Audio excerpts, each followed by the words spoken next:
What's up everybody, back for another Honkai Star Rail video. In this video we are going to be going over the best teams to use in the new Apocalyptic Shadow that just came out pretty much last reset, right? Now the two enemies are the big, annoying blue beetle and Fantilia herself. The beetle is weak to imaginary, quantum, ice, and physical, and Fantilia is weak to imaginary, wind, lightning, and fire. The reason this is very important is because characters in Apocalyptic Shadow take a lot less damage until you weakness break them. So, shocker, break teams tend to be a little bit better because their whole thing is, breaking the enemy's toughness and then doing damage, and that's just how these enemies work because they just want to show break content. They didn't really stray away from that, unfortunately. But, luckily, a lot of these teams that are going to be on here are not break related, but there are break teams on here, no shocker there. As always, I'm going to go over the units that are good overall. These are mostly supports and sustains that can be used on with whatever comp you want, as long as the DPS works with the type requirement, and then I will go over the teams for each side. But before we get into the video, don't forget to like, subscribe, let me know what teams you use to clear it, if this helped you out and all that, and I will go on with the video. Anyway, good overall. So the good overalls, like I said, are going to be mostly supports and sustains. Stuff like Link, Shia, if I can grab him. I mixed around everything before I started the video because I thought that'd be really funny. So Adventuring, Link, Shia, Huo, March is good. We're on May, no shock there. Fugue, Ting Yun, RMC, Sparkle, Pale is a good one. Gallagher's good sustain. Where's Ting Yun at? 4-star Ting Yun. If I can see her, she's purple. I'm sure she's on the screen right now. Everyone's pointing at it. I'm looking stupid as hell, not being able to find it.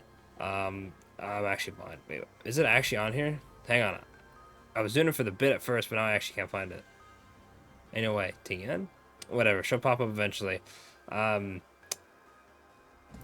HMC is also a good one.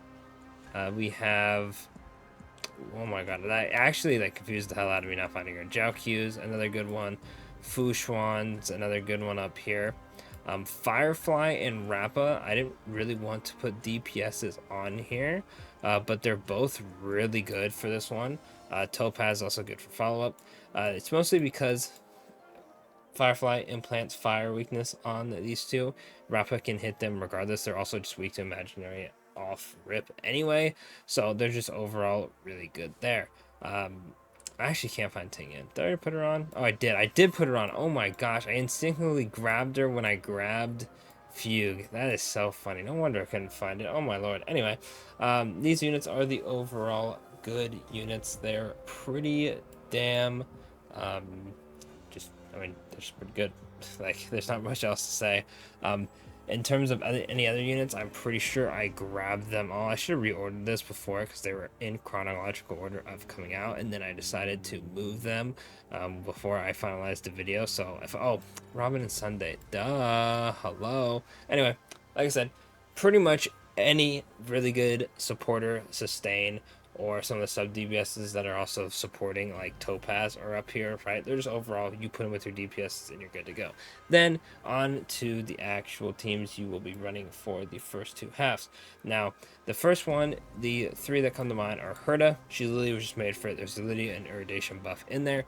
Then another one is going to be Yunli. There's literally one that increases physical damage and effect res, so she doesn't end up getting stunned by the beetle. And then last but not least, Boot Hill should be pretty good for this because they are weak to physical and you want to break them. Boot Hill does a lot of weakness break, and he has to hit physical, so we're good to go there. Keep in mind though, with single targets, you won't be able to break the beetles on the side for extra toughness, and same thing with Fantilia, you want to break the flowers. When you break the side enemies, they explode and do a bunch of toughness damage to the boss and a big chunk of their HP. So while you can clear it with single target characters, AoEs are going to be the name of the game. Shocker, if you've ever played Star Rail ever in your life, that's just how it is. Next up, we have the other side, which is going to have a lot more options. Dot, yep, there's a whole on Dot buff. I actually cleared my first run with Dot. The score was not like insane. I actually think the score on both of my sides was pretty low for what I actually was using. But I mean, hey, we cleared it, so at the end of the day, I don't really care. But you know, something to keep in mind, they might be a little bit more tankier than normal. Acheron is a very good option here because obviously her ult is going to be a lot of damage. Pretty much just instantly clears out the flowers when you ult, and when you're using her skill, it also will lower toughness as well on Fantilia as long as you have a flower broken. Don't forget the flowers on the right increase damage taken, and the flowers on the left increase break damage taken. So if you're running a break team, hit the ones on the left. If you're using any other team, take out the ones on the right. Then we have Fei Zhao. Fei Zhao doing a lot of follow-ups with her team, especially with Topaz, who is fire, which Fantilia is also weak to both, can rack up a lot of toughness damage, so that is why she's also here. Then we have Jing Yun. Yep, pretty much same thing as Acheron, just big, strong lightning AoEs take them all at once. Fantilia is then able to have her toughness lowered by normal attacks, you know, skills, whatnot. Other lightning lords, good to go. Then, you know, last but not least, when Aglia actually releases, she'll also be a pretty good character to have on this.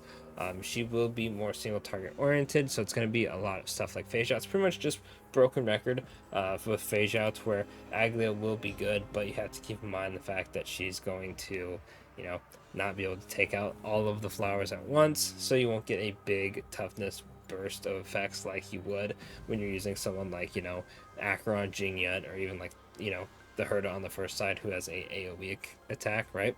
Other than that, those are the teams I recommend. A lot less options this time. Not saying the other characters aren't usable. Like you can definitely get clears with like Zele if you you know, have better sports, have dupes in your characters, whatnot. But this one was a bit tricky. Very very funny types. I'm sure Donhang also works. I'm a bit hesitant to put him up here. But here I could slide him up here, but you know, Fantilia does take skill points, so I'm like, you know, technically speaking, he'd be good, but if you use all the skill points and then you get skill drain sucked, then you're screwed. She also takes ultimate energy, which is really annoying, I'm not gonna lie, so keep that in mind as well, because if she yoinks your ult from you last second, then you're kind of screwed. She did that a couple times to me where I would have had ult if she didn't take my energy. Fantilia is rather annoying. Also, this guy up here can stun you, so also keep that in mind. If you're running a Venturian and you get stunned, there's not really much you can do, which funny enough that happened to me. Luckily it was on a unit who I didn't really care for at the time, so it was like whatever. But that is a gimmick to keep in mind when you are building teams. If you don't have a cleanse, you could be in for a rough time for the first one, and if you are using a lot of skill points, or you know, you don't have a way to get energy fast, then the second half could be a bit annoying with Fantilia. But other than that, that is going to be it for the video. Let me know what teams you guys used in the comments. If you use any of them that are on this list, if you use any of them that are not on this list, let me know what your favorite teams were to use. If you like this Apocalyptic Shadow, if you think it was boring, do you think it was, you know, better than the last? Are you struggling with the new one? Do you think the power creeps are going crazy like everyone says? Let me know in the comments. And of course, I will catch y'all in the next video. Thanks so much for watching, and I'll catch y'all later.